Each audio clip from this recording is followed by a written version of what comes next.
Muy buenas a todos, bienvenidos a Laino Sakhalov en este martes 3 de febrero, 8 de la tarde.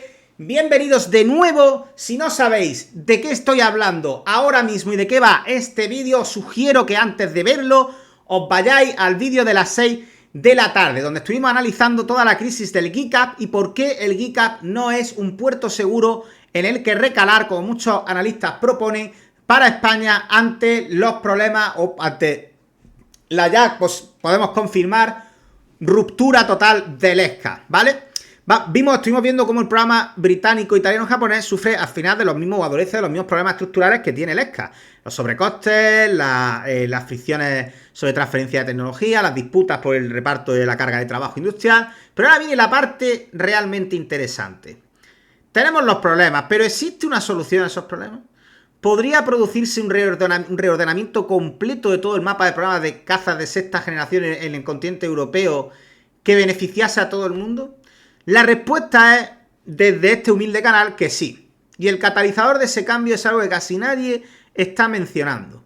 Y es el posible portaaviones nuclear italiano. Vamos a explorar un escenario que es de alta complejidad estratégica, pero que podría redefinir sin ningún tipo de duda la defensa aérea europea en las próximas 2 décadas. Si tienes curiosidad por saber cuál es la propuesta loquísima que se me ha ocurrido ahora, coge palomitas como siempre, suscríbete si no lo estás, activa la campanita y vente conmigo que vamos a ver qué posible solución hay a este lío del FCAS, del GCAP y de todos los programas de sexta generación de Europa. Comenzamos. Bueno, vamos a empezar por el factor naval y el portaaviones nuclear italiano. Ya sabéis que el año pasado, en el 2025, y también a lo largo de lo que llamamos por lo menos en enero de 2026, la Marina Militare italiana, es decir, la Armada italiana, ha iniciado oficialmente los estudios de viabilidad para un portaaviones de nueva generación, denominado en italiano Portaerei di Nuova Generazione. ¿Os gusta mi italiano? Espectacular, ¿eh? Las especificaciones preliminares, según documentos de muchos parlamentarios italianos, apuntan a que posiblemente tenga propulsión nuclear, o al menos eso es lo que quiere la Armada italiana, reactores nucleares de nueva generación, basados probablemente en tecnología naval francesa, aunque no sabemos... Creo que quieren un desarrollo propio basado en asistidos por Francia, ¿vale? Francia ya sabéis que no tiene problemas nunca en hacer esto. Siempre ha animado a todo el mundo a este tipo de cosas porque al final hace que todos dependamos de ella, que es lo que ella quiere. Ella quiere generar ella quiere ser la pequeña Estados Unidos de Europa. Quiere crear un ecosistema de dependencia como ha hecho Estados Unidos, y eso es lo que quiere hacer Francia, ¿vale? Por eso está ahora tan europeísta Francia. El sistema del portaaviones sería CATOBAR. Ya sabéis que es el acrónimo de Catapult Assisted Takeoff But Arrested Recovery. O sea, catapulta asistida para despegue y detención mediante cables para aterrizaje.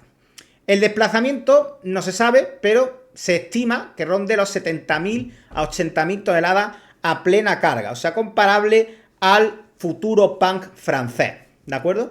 Catapulta electromagnética, es decir, tendría EMALS, obviamente tendrían que ser norteamericanas, sería la misma tecnología que se utiliza en la clase Ford norteamericana y en teoría debería entrar en servicio aproximadamente en el año 2040. Bien, vamos al contexto estratégico. ¿Por qué Italia necesita un portaaviones? O sea, hay mucha gente en España, yo no sé cómo será la gente en Italia, los italianos, para este tipo de cosas, pero los españoles lo tengo claro. Muchos españoles, pero muchísimos, te dicen que no hace falta portaaviones en España. Y las razones que te ponen son variopintas. Desde que Canarias y Baleares son un portaaviones, sin comentarios, que para qué, si nosotros no vamos a ir a ningún sitio, que el portaaviones, solo, como todo el mundo sabe, solo sirve si vas a ir a Japón con él. Si no, no sirve de nada el portaaviones. Pues ¿para qué? O sea, que es un arma que además es costosa y cara, que cualquier dron DJI chino de 200 euros del Temu te lo puede hundir. Entonces, claro, eso es, digamos, el pensamiento, ¿no? El proceso de pensamiento de los españoles. Pero es que imagínate si los españoles, imagínate que cambiara la población de España y la pusiera en Italia. A los españoles los pusiera en Italia. Si ya los españoles, que son conscientes de que tenemos... O sea, nosotros nos baña el Mediterráneo, en la mayor parte de nuestra costa, pero luego hay mucha costa que nos baña el Atlántico. No solamente en las Canarias, sino incluso, pues bueno, Huelva, Cádiz, todo eso, y toda la zona de la cornisa cantábrica, Galicia y demás, Euskadi, todo eso, Asturias, ahí lo baña el Atlántico, ¿vale? Pues a pesar de que tenemos todo un océano delante nuestra, pues seguimos diciendo que el portaaviones ¿para qué? Pues imagínate para los españoles lo que supone el portaaviones a Italia, que solo les baña el Mediterráneo. Porque esa es otra, la mayoría de la gente cree que el portaaviones no sirve en el Mediterráneo, ¿no? ¿Para qué? Pues imagínate si los españoles estuvieran en Italia. Entonces, ¿por qué Italia necesita y encima con nuclear? Que esa es otra para los españoles, si es nuclear es para que te vas ahí a Japón. Entonces, en el Mediterráneo, un portaaviones nuclear, ¿para qué? Bueno, Italia actualmente opera dos portaaviones. Por un lado, el Cabour, que tiene unas 27.000 27.000 toneladas de desplazamiento, con una configuración STVL. Este sería idéntico prácticamente a nuestro Juan Carlos I, y que opera los F-35B. Y luego tiene los Trieste. Los Trieste son exactamente igual que los Cabour, pero más grandes. Es decir, en vez de 27.000, desplazan 33.000 toneladas. Los Trieste es a lo que aspira España con esos dos nuevos LHD, ¿vale? De hecho, incluso los dos nuevos LHD que está proyectando España, en teoría estarían en el entorno de las 40.000 toneladas de desplazamiento, ¿vale? Por ahí andarían. Pero más o menos para que lo entendáis. Mientras que el Cabour está más en la línea del propio Juan Carlos I. Ambos buques están limitados exclusivamente a utilizar aeronaves de tipo STVL, que tienen, como ya sabéis, menor alcance, menor carga de armamento, menor autonomía que cualquier caza convencional con despegue asistido. Y por supuesto, más costoso, porque al final, pues solamente hay un puñado de países que lo operen y solamente hay un avión así, que es el F-35B en todo el mercado occidental. Bueno, occidental, yo diría que en todos los mercados. Solo existe este avión. Por tanto, el coste de mantenimiento, de cadena de suministro y demás es mucho más alto, logística en general, que cualquier otro caza de combate que te puedas imaginar. Y por tanto, te da mucha menos flexibilidad para tu ala embarcada. El Mediterráneo se está volviendo, sin ningún tipo de duda, un teatro de operaciones nuevamente muy caliente, ¿verdad? De una confrontación estratégica muy importante. Rusia mantiene una presencia naval permanente en Siria a través de su base en Tartus. Turquía se está expandiendo cada vez de manera más agresiva. Su armada tiene ya un portaaviones, pues bueno, un portaaeronaves como el nuestro, el gemelo del Juan Carlos I, el Anadolu.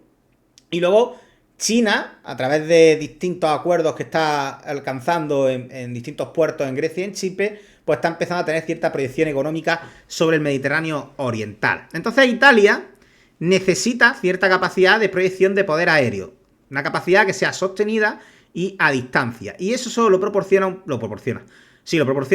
portaaviones de propulsión nuclear con catapulta. Esto es lo que la Armada italiana ha dicho para justificarlo, ¿vale? No es mi opinión. Simplemente os estoy diciendo, coma por coma y punto por punto, la argumentación doctrinal de la Armada italiana para justificar el portaaviones, ¿vale?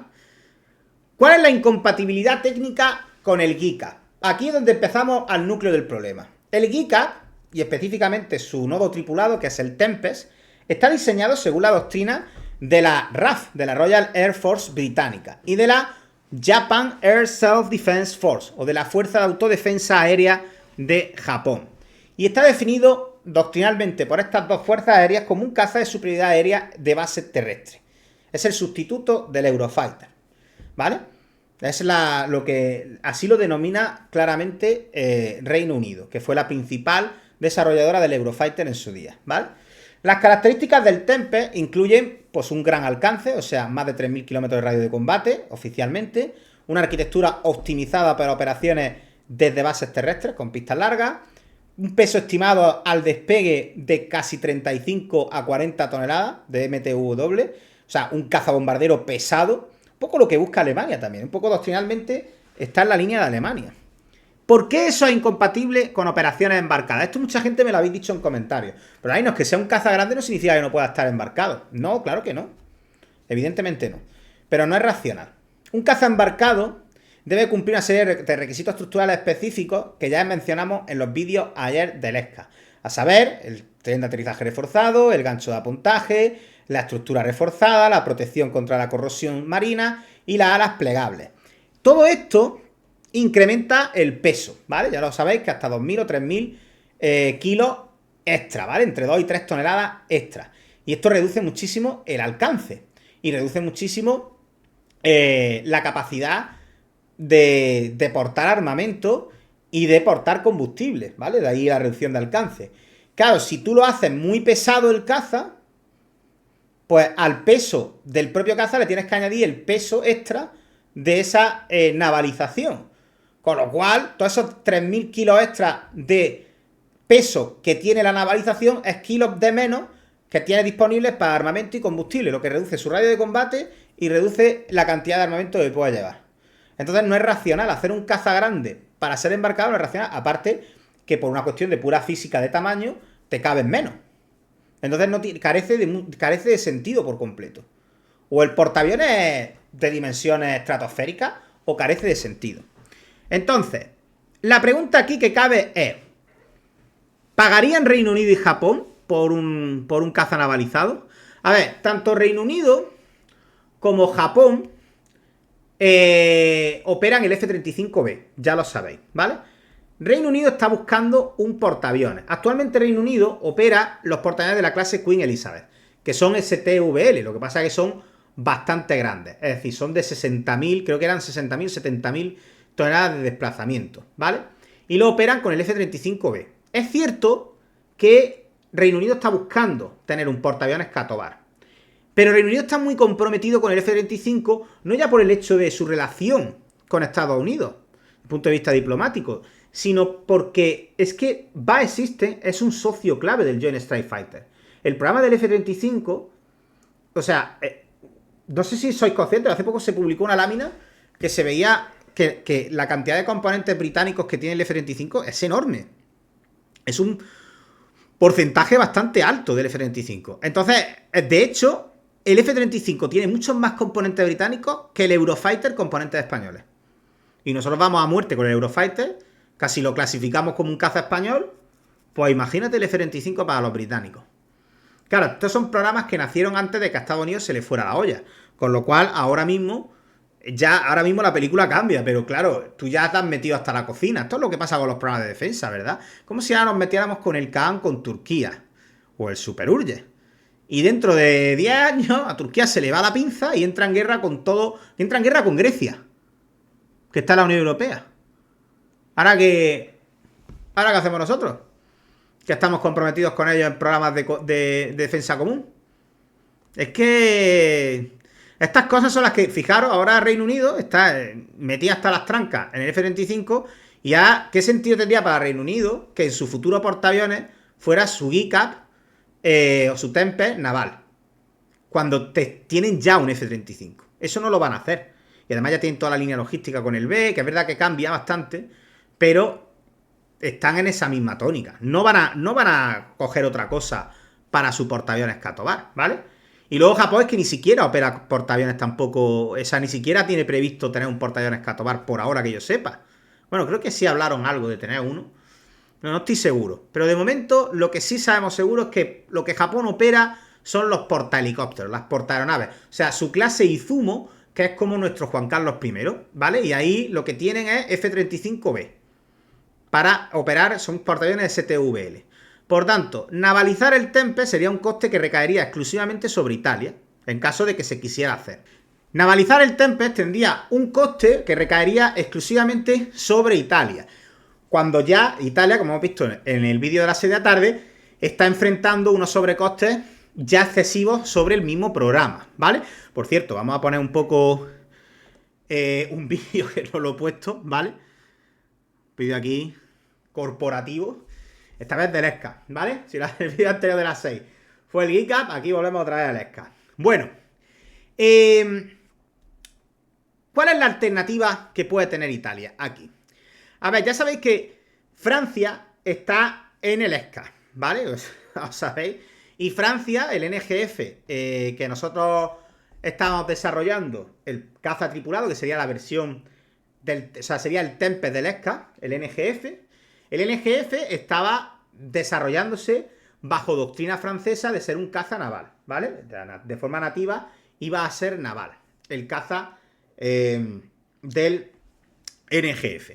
Claro, Francia, como ya sabéis, está desarrollando el PAN, su portaaviones, que va a ser el sustituto del actual Charles de Gaulle. Por lo tanto, va a ser, por supuesto, de propulsión nuclear y Catovar. Exactamente lo mismo que Italia.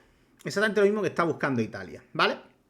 Por tanto, el NGF ya nace, el NGF francés ya nace como un caza naval.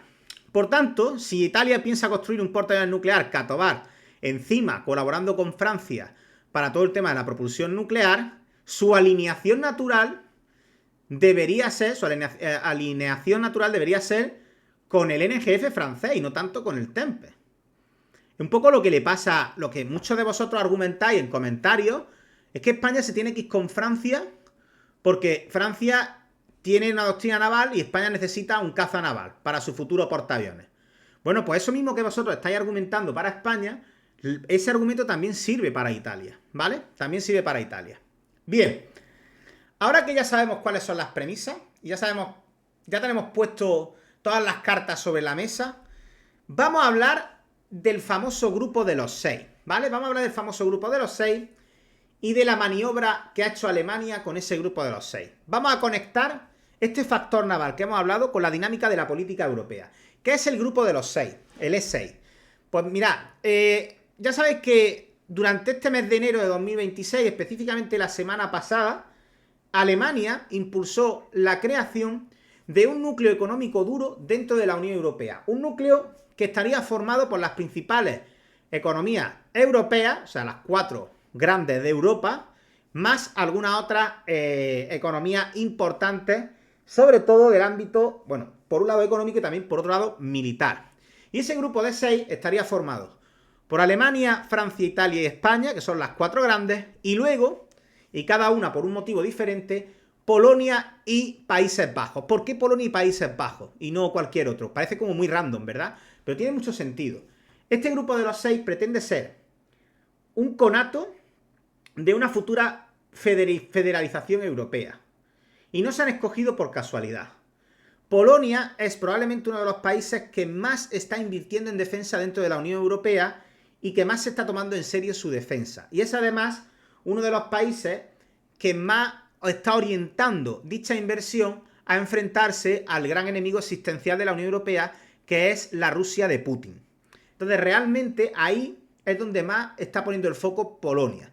Por tanto, es un socio clave para esa posible unión militar dentro de la Unión Europea. Y luego Países Bajos, porque sin bien no es una gran economía, como pueden ser Alemania, Francia, Italia o España, pero económicamente tiene un peso importante dentro de la Unión Europea.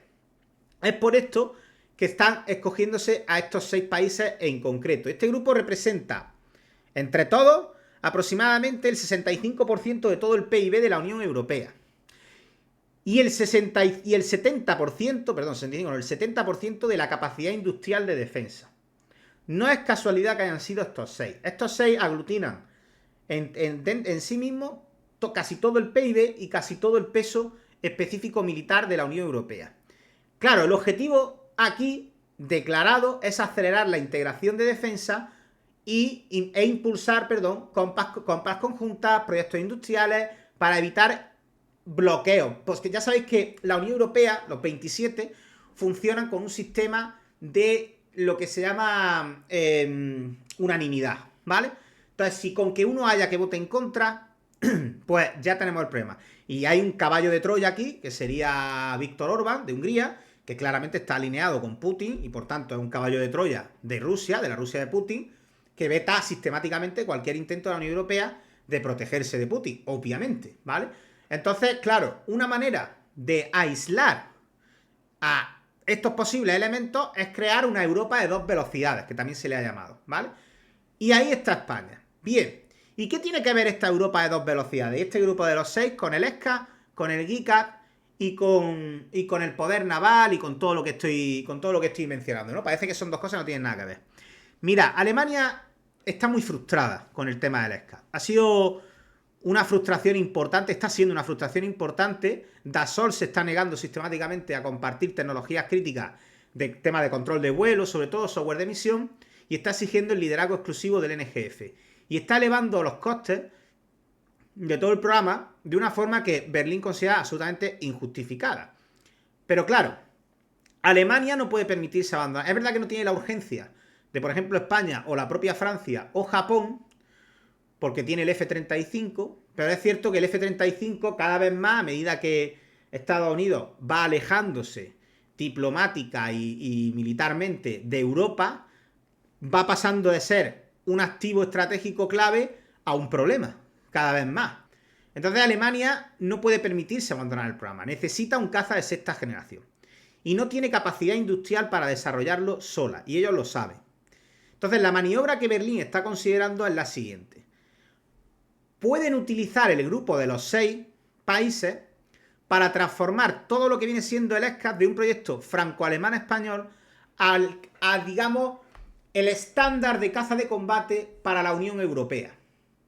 ¿Entendéis? O sea, escalar el proyecto de un proyecto trinacional a un proyecto con base en la Unión Europea. Eso creo que es un poco el objetivo que tiene Alemania. ¿Y cómo pretende hacer esto? Por un lado, probablemente pueda invitar formalmente a Italia y potencialmente Polonia y Países Bajos para unirse a un FCAS reformado. Ya sabéis que, por los vídeos que hice ayer, el futuro más obvio del programa es que continúe lo que es la nube de combate, lo que es el FCAS, y lo que es el caza se parta en dos. Bueno, pues el caza francés está claro que sería exclusivamente francés y de Dassault, pero el otro caza de combate, ahí es donde Alemania pretende convertirlo en el estándar europeo. De esta manera puede diluir el poder de veto de Francia mediante un consorcio mucho más amplio, en la que está incluida además la propia Francia, donde Dassault además ya no pueda bloquear decisiones de manera unilateral. Es decir, aislar a Dassault. Dassault, por boca de Aristrapia, ha dicho muchas veces que ellos solos pueden hacer el caza. Bien, por lo que Alemania está planteando aquí, perfecto. Nosotros, por un lado, vamos a construir un grupo de trabajo con las principales potencias industriales de Europa y vamos a intentar desarrollar eso por nuestra parte, ¿vale? Ahí veremos qué es lo que hace, porque Francia, en muchísimas ocasiones, siempre que le han enchufado un micro a un político francés, ha recalcado que es un problema de las empresas, que ellos como gobierno apoyan el ESCA. Pero si eso fuese verdad, le habrías pegado ya un tirón de orejas importante a Dassault, y no lo has hecho. Por tanto, no es tanto un problema industrial. Con esto se verían las caras. Francia es parte de ese grupo de los 6. ¿Qué hará Francia como gobierno? ¿Apoyará este proyecto de caza de la Unión Europea impulsado por Alemania? ¿O se mantendrá fiel al proyecto? Lo más seguro, el 99,9%, es que se vaya de la mano de Dassault. Y dentro de ese grupo de los 6, pues para el caza de combate sean 5. Pero bueno, esto es otro tema diferente, ¿vale? Esto es otro tema diferente. Luego, además, otro de los objetivos de Alemania es crear esa arquitectura digital que os mencionaba yo ayer, que me gustaría que Indra intentara coliderar. Espero que el gobierno español esté a la altura e intente presionar para ese coliderazgo, que es una arquitectura, una única arquitectura, 2 variantes de caza de combate dentro del mismo programa. Ahí es donde entraría Francia, donde nos veríamos las caras con Francia, a ver si verdaderamente Francia es tan europeísta como dice que es. Y tener, por un lado, un NGF que sería naval, liderado por Dassault Aviation y por Francia. Y aquí es donde entra en juego Italia. Alemania podría proponer a Francia y a Dassault, oye, que entre Leonardo al 50%, que entre Leonardo en el proyecto para crear un caza de combate optimizado para operaciones desde portaaviones. Y luego un NGF terrestre liderado por Alemania, con la participación, por supuesto, de España, a través de la propia Airbus en España o de Indra, y a través también de la italiana Leonardo. De esta manera, vamos a analizar un poquito las ventajas para cada actor, que lo vais a entender perfectamente. De esta manera, por un lado, Alemania reduce la dependencia de Dassault Aviation, consigue más masa crítica industrial, es decir, la suma de Italia, de España y de Polonia ya le da más capacidad industrial para abordar el programa, y justifica políticamente la inversión, desde el punto de vista de coste político, como una inversión, como un proyecto europeo, y no como un subsidio a Francia. Uno de los principales problemas que estaba enfrentándose Friedrich Merz era explicar en el Parlamento alemán que el dinero del contribuyente alemán se iba a ir a financiar un proyecto francés. Ahí estaba el principal problema. Por eso las fricciones eran tan grandes. Pero si Alemania consigue, a través de este grupo de los 6 que se ha creado, redirigir el proyecto a un proyecto de tipo europeo, porque al final este grupo de los 6 nace con ese espíritu para buscar la cooperación en proyectos de defensa, el ESCAP podría ser ese gran proyecto de defensa. Acordaros que se está diciendo aquí en este canal a día 3 de febrero, por favor, quiero que lo recordéis. El primer gran proyecto de defensa que este grupo de los 6 podría abordar podría ser el ESCAP. El ESCAP con estas dos variantes, la variante naval y liderada por Francia y la variante terrestre liderada por Alemania, ¿vale? De esta manera se podría justificar que parte del dinero de Alemania fuera a este, porque se diluiría entre todo el proyecto. Porque sería una nube, 2 cazas de combate. Se diluiría entre todo el proyecto. Ya no sería Alemania pagando un caza francés, sería Alemania pagando un sistema global, europeo. Y esto cambia bastante, parece que no, pero cambia bastante la película. Las ventajas para Italia son claras. Obtiene un acceso garantizado a una variante naval que va a poder operar de su futuro portaaviones nuclear sin ningún problema. Es cierto que ellos tienen un compromiso importante, de hecho ahora ya fabrican el F-35 también, pero no es menos cierto que al final los problemas que está teniendo, ellos no son tan una parte tan crítica del F-35 como es Reino Unido, ¿vale? Han tenido participación en el Joint Strike Fighter, pero no a los niveles de Reino Unido. Por tanto, aunque estén fabricando el F-35, realmente no tienen esa dependencia tan grande. Podrían, por lo menos para el Catobar, podrían independizarse. Ya operan 90 F-35. A Italia no le importaría tener en el Catobar un avión de combate que además fuera medianamente propio, ¿vale?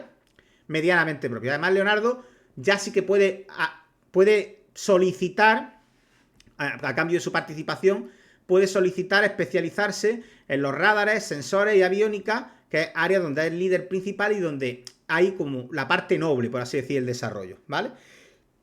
Y esos 18.600 millones de euros de inversión van a justificarse mejor si incluyen transferencia tecnológica real en electrónica avanzada. Y aquí lo que más nos importa a nosotros, ¿cuál sería el beneficio para España? Lo primero, que mantiene toda la cadena industrial, todo el SIAGEN de retorno industrial ya a través de Airbus.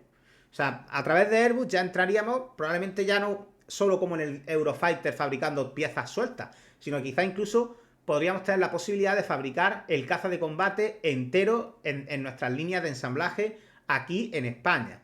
Además, reforzaría nuestra posición política dentro de este proyecto, porque tendríamos a Italia como aliado dentro de lo que viene siendo el eje París-Berlín, ¿no? Que siempre ha habido un poco en la Unión Europea, de ese pozo gravitatorio a través del que orbitamos todos en la Unión Europea. Bueno, pues aquí habría cierta compensación, porque atraeríamos a Roma y se podría crear un eje Roma-Madrid que podría hacer de contrapeso.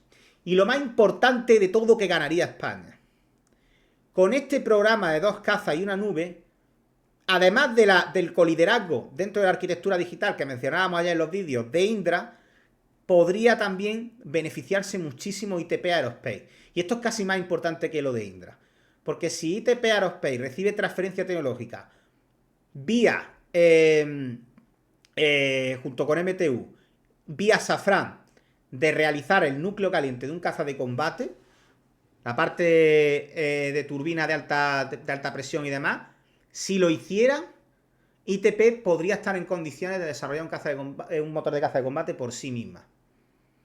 Y esto es muy importante. Tener una empresa capaz de hacer eso en España sería muy importante. ¿Y qué gana Francia? Bueno, lo primero es que consigue financiación masiva, por lo cual le permitiría la viabilidad de su programa. Ya no sería ella sola haciendo el NGF naval, sino que recibiría la colaboración de Italia, mantendría su liderazgo dentro de la variante naval, que es la más compleja técnicamente y la que más le favorece, y luego evitaría el colapso total del ESCA y la humillación geopolítica que eso supondría, ya que todo el mundo le señalaría como culpable, ¿vale? ¿Y qué pasa con el GICAP? Claro, alguno dirá, pues Lai nos lo has puesto muy bonito, pero ¿tú no crees que el consorcio del GICAP, que ya está formado, que va a tener un directivo italiano, no pondría resistencia a esto? ¿No crees que eso sería un poco absurdo, que no lo van a hacer? Bueno, es que nadie ha dicho que el GICAP se vaya a ir a la mierda, o que el programa del Tempest se vaya a la mierda. Si Italia abandonara el GICAP, porque no le compensen todos los problemas que le están presentando y se uniera a este FCAS reformado, a este FCAS más orientado a proyectos de la Unión Europea y no tanto proyecto multinacional. ¿Qué pasa con Reino Unido y Japón? Japón ya ha dicho que no va a tolerar retraso y Japón necesita esto de manera asistencial. Bien, aquí es donde entra en juego otro viejo conocido del canal que tanto os gusta. Aquí es donde entra en juego Turquía.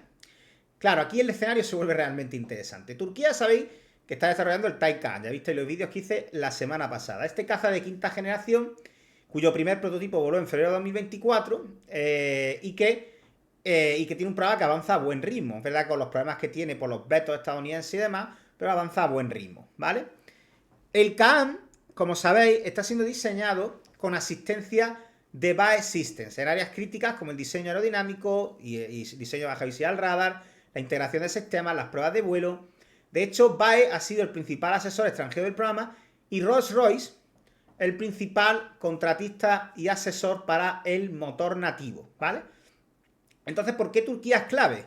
Bueno, por tres razones. Primero, volumen de producción. Turquía planea producir al menos 250 unidades del CAM para poder reemplazar todos sus F-16, CD, Block 30, 40, 50. Esta cifra de producción es crítica porque Reino Unido aproximadamente necesita 140 Tempest, como han dicho ellos claramente, para reemplazar al Typhoon. Japón necesita aproximadamente 100 para reemplazar los F2 y complementar su flota de F-25. Y Turquía necesita 250 unidades. Esto da un total de casi 500 unidades, lo que hace que el programa sea económicamente viable. Por empezar, económicamente viable. Y además reduciría el coste unitario gracias a la economía de escala. Segundo, capacidad industrial de bajo coste. Una cosa que aporta Turquía es que tiene una industria aeronáutica en rápida expansión, pero con un coste laboral significativamente más bajo de lo que puede haber en Reino Unido, en Japón o incluso en Italia. Entonces, a través de TAI. Entonces, la manufactura de componentes, por ejemplo, que lo hemos visto para el F-35, para el A400M, para el helicóptero turco T-129 Attack, es mucho más baja que cualquier otro país europeo. Lo cual significa que Turquía estaría en condiciones de asumir la manufactura de componentes estructurales de ensamblaje de sus conjuntos y de pruebas de sistemas en un coste muy inferior al que tendría BAE Systems o tendría Leonardo o tendría Mitsubishi, ¿vale? Así que, obviamente, el coste total del programa se reduciría muchísimo, porque Turquía aportaría casi una capacidad industrial similar a la de Italia, pero con un coste muy inferior, ¿vale? Y luego el tema del posicionamiento geopolítico. Turquía está cada vez más distanciada de Estados Unidos, esto no es un secreto, pero eso no quiere decir que quiera depender completamente de los sistemas rusos o chinos. De hecho, está amargada porque se quería, después del error que cometió con el S-400, no sabía cómo quitárselo del medio para poder seguir con dentro del programa del F-35. Es más, es que Turquía empezó siendo uno de los socios y hay más de 400 componentes en el F-35 fabricados por empresas turcas, del Joint Strike Fighter, ¿vale?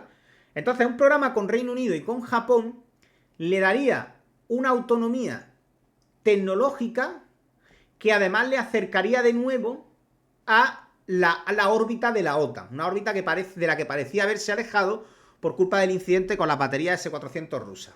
O sea, sería como decir, oye, que yo sigo siendo un aliado fiable de la OTAN y que sigo estando dentro de la órbita de la OTAN, lo cual le interesa desde el punto de vista geopolítico, ¿vale? Esto implicaría fusionar el Tempest con el KAAN. Esto sería un poco la idea, ¿vale?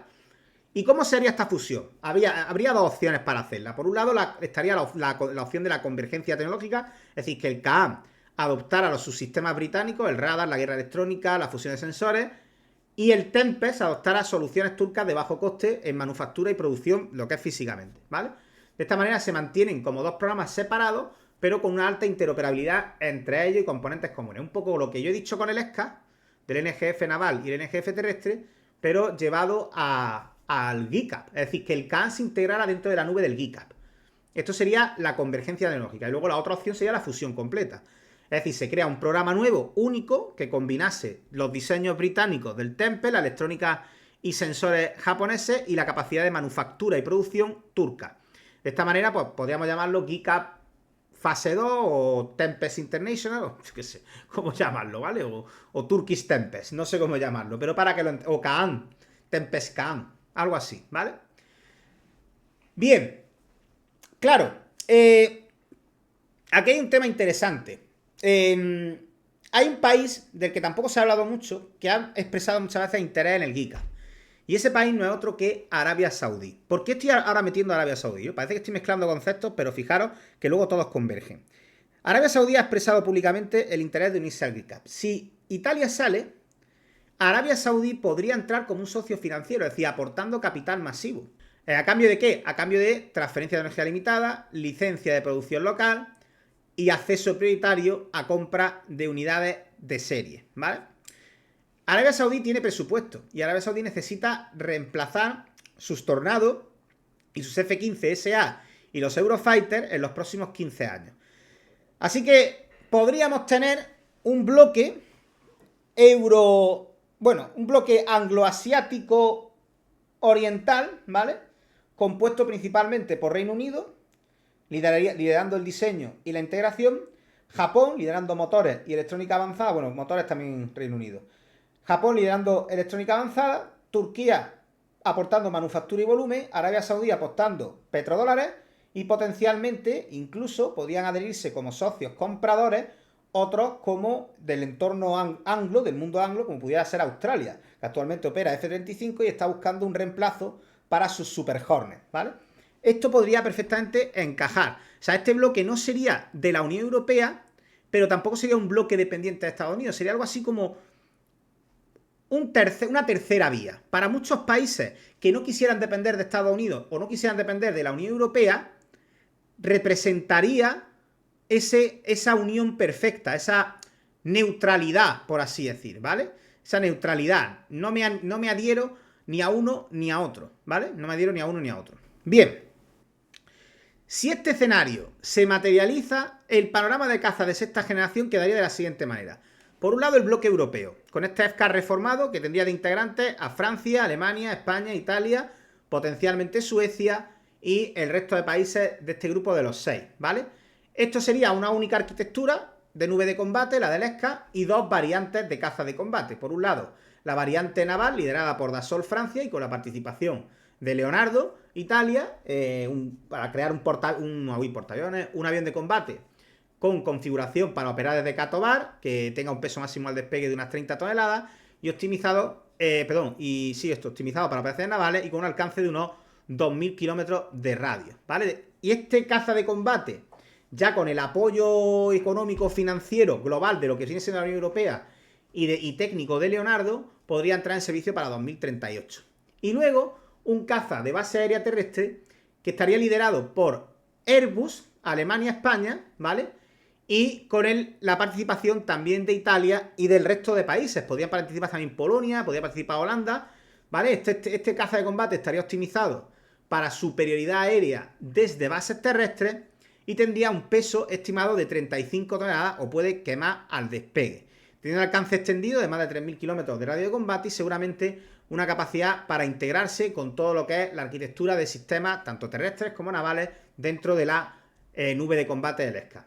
¿Cuándo podría estar en servicio? Sin los problemas que estamos teniendo de frenado por parte de Dassault, pues posiblemente, si tuviera un apoyo decidido financiero de la Unión Europea y demás países, a lo mejor se podría adelantar a 2040. A lo mejor se podría adelantar a 2040, que era la fecha que inicialmente se estimaba para el ESCA, ¿vale? Ambos cazas de combate podrían operar el mismo motor. Podría formarse un consorcio de motores que estuviera formado por MTU, Alemania, por Safran, Francia, por ITP, España y por Italia, Avio.